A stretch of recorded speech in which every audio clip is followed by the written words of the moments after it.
Hey guys, welcome to my channel Miss Recap.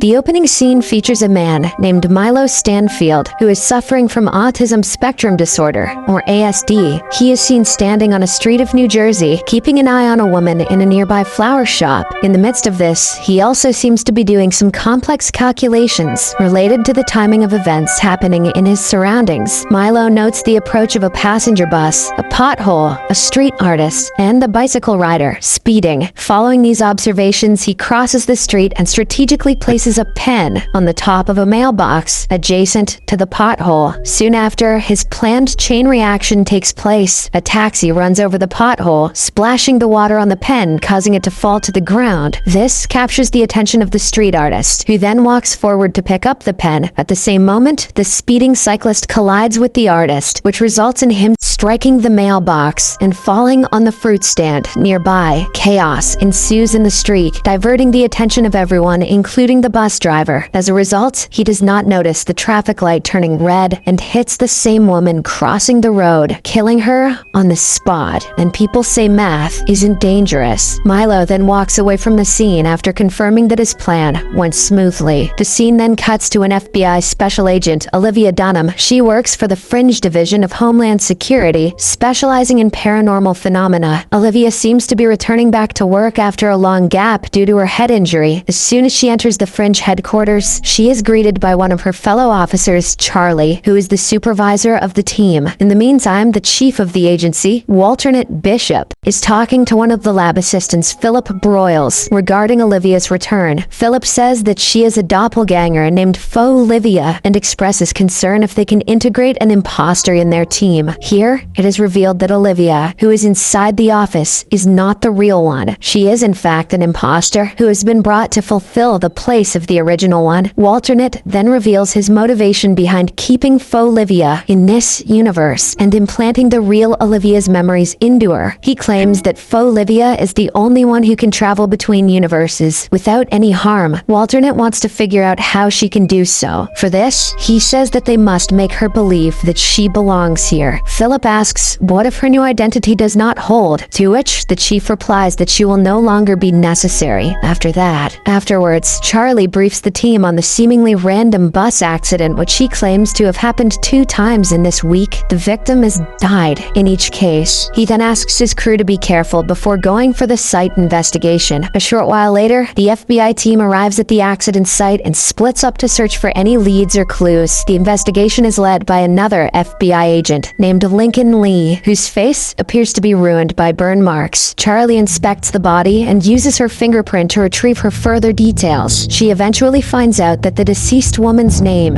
is Julian Foster. Meanwhile, Olivia questions the bus driver, who is shaken by the incident, as he has never even hit any birds or animals until now. Simultaneously, Agent Lee tests for any signs of environmental factors but finds nothing. However, he does find the same ballpoint pen at the scene. After inquiring with the eyewitnesses, Olivia approaches Agent Lee and tells him that the local artist had bent down to pick up the pen, during which he collided with the bicycle rider and fell into the fruit stand. Upon hearing this, Agent Lee speculates that the pen is the main element that created a sequence of reactions, ultimately leading to the victim's death. The next day at Fringe headquarters, Agent Lee and Charlie are trying to find out a connection between the bus accidents that happened in the 2 days. Agent Lee spots the same ballpoint pen in the photo of the first accident, which makes him even more convinced that someone has orchestrated the chain of events. Following this, they go to talk to a mathematician of the Fringe agency, Astrid, and tell her about the events. However, she claims that no human can carry out such a chain of events and mold it in his or her favor twice. Amidst their argument, another similar bus accident takes place, leaving Astrid in shock. 2 + 2 equals you get hit by a bus. The FBI agents immediately rush to the site and find that the victims are still alive this time. Upon questioning the bystanders, they learn that a dog suddenly crossed the road, causing the bus to lose control. Just then, Olivia notices a similar ballpoint pen rolling down in the ground, which makes her realize that the chain of events is not over yet. She looks around and spots a suspicious Milo looking down from an overhead bridge. Moments later, a man wearing earbuds walks walks forward to cross the street, only to be hit by an oncoming ambulance. I guess the paramedic needed to hit his quota. With her suspicions confirmed, Olivia alerts her team and races towards Milo. Seeing this, the latter instantly calculates another series of events and throws a bicycle off the bridge. This prompts a bus to change its path and drive right under the overhead bridge. Olivia holds him at gunpoint, threatening him to surrender, but Milo jumps off the bridge, lands on the bus's roof, and gets away. Milo is the bus whisperer. After this event, Milo returns home to find his sister Madeline worried for him. She tells him that she has been getting numerous calls from the hospital, but he ignores her. She then tries to convince him to surrender, claiming that he has gone way too far. However, Milo anticipates her actions and completes her sentences, effectively silencing her. Not long after, Madeline shows him a small plastic horse toy, a reminder from their mother. This makes him feel uneasy, and he walks away, saying that it is irrelevant now. On the other hand, Agent Lee is taken to the hospital for his regular skin checkup. Before entering the burn chamber, he asks Olivia to focus on finding commonalities among the 3 victims. Heeding his instructions, Olivia returns back to headquarters and starts talking to the witnesses of the accidents. After a bit of inspection, she discovers ties between the 3 victims and a medical center. All 3 of them were directly or indirectly related to this center. She shares her discovery with Charlie, and the two immediately head to this very medical center. Upon arriving there, Olivia notices that one set of patients are using the same ballpoint pens. As they are unable to cope with digital devices, iPads make them eye-mad. Later, they meet Dr. Levin, a chief doctor, who recognizes all 3 victims of the bus accidents. After briefing them on some details about the victims, Dr. Levin explains that they have been helping mentally challenged patients with experimental processes to boost their intelligence. He also shows them video footage of their patients, in which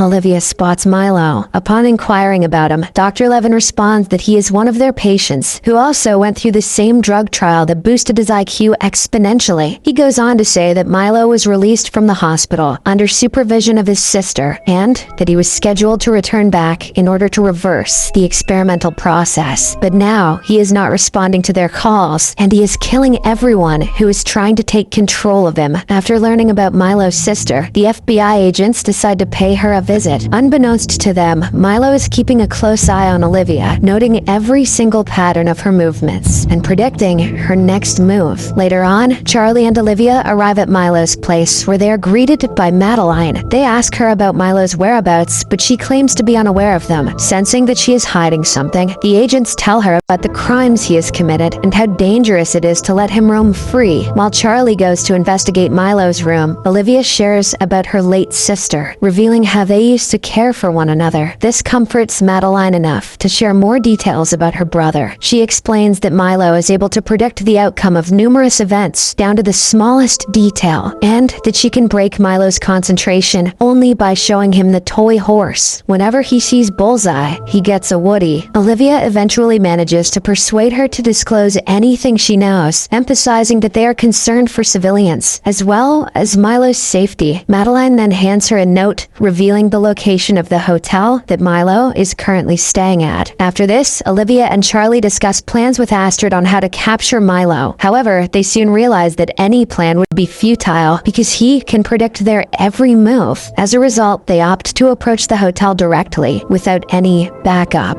I don't know how that's going to help, but they know best. In the meantime, Milo is seen at his hotel room, looking down through the window and envisioning scenarios that are going to happen in the next few minutes. With his ability, he predicts that Olivia and Charlie will arrive soon and that they will chase him. He also calculates that he can kill Olivia by luring her through a marked zone of a construction site where the air is too thin and crushing her under a load of cement bricks. Just like he predicted, the 2 FBI agents arrive at the hotel and find Milo waiting for them in the street. He then runs towards the construction while the agents pursue him. Olivia, who is unaware of the warning signs for the thin air zone, races through it instead of stopping to put on a respirator. This actually makes Milo's calculation wrong. He didn't think she'd be that dumb. In addition, she also dodges a pile of cemented bricks, which Milo assumed would crush her, the villain is shocked to witness his calculation going wrong and is ultimately caught by her. At this point in time, Olivia nearly asphyxiates herself due to the low level of oxygen, but thankfully, Charlie arrives in the nick of time and helps her with a breathing apparatus. In the aftermath of these events, Charlie asks Olivia about why she did not stop to put on a respirator, to which she responds that she did not recognize the warning sign. Later on, Olivia brings Madeline to the hospital, where Milo is seen interacting with a supercomputer. According to the doctor, the IQ-boosting drug has been in Milo's brain for too long, due to which they are unable to carry out the reversal process. Now, his mind has become so advanced that only machines can comprehend his thoughts. Saddened by this news, Madeline goes inside the room and leaves the toy horse in front of her brother. The same evening, Olivia is at her place when she experiences a vision of Peter, her boyfriend from another universe. He tells her that she does not belong to this universe. In order to back up his claim, he reminds how her lack of knowledge regarding this universe saved her life earlier. According to him, she would have died if she had recognized the warning signs and stopped there. Peter encourages her to try recalling all of her memories and also kisses her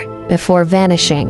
The movie ends here. Thanks for watching. Make sure you subscribe and turn on notification so you can watch more videos like this.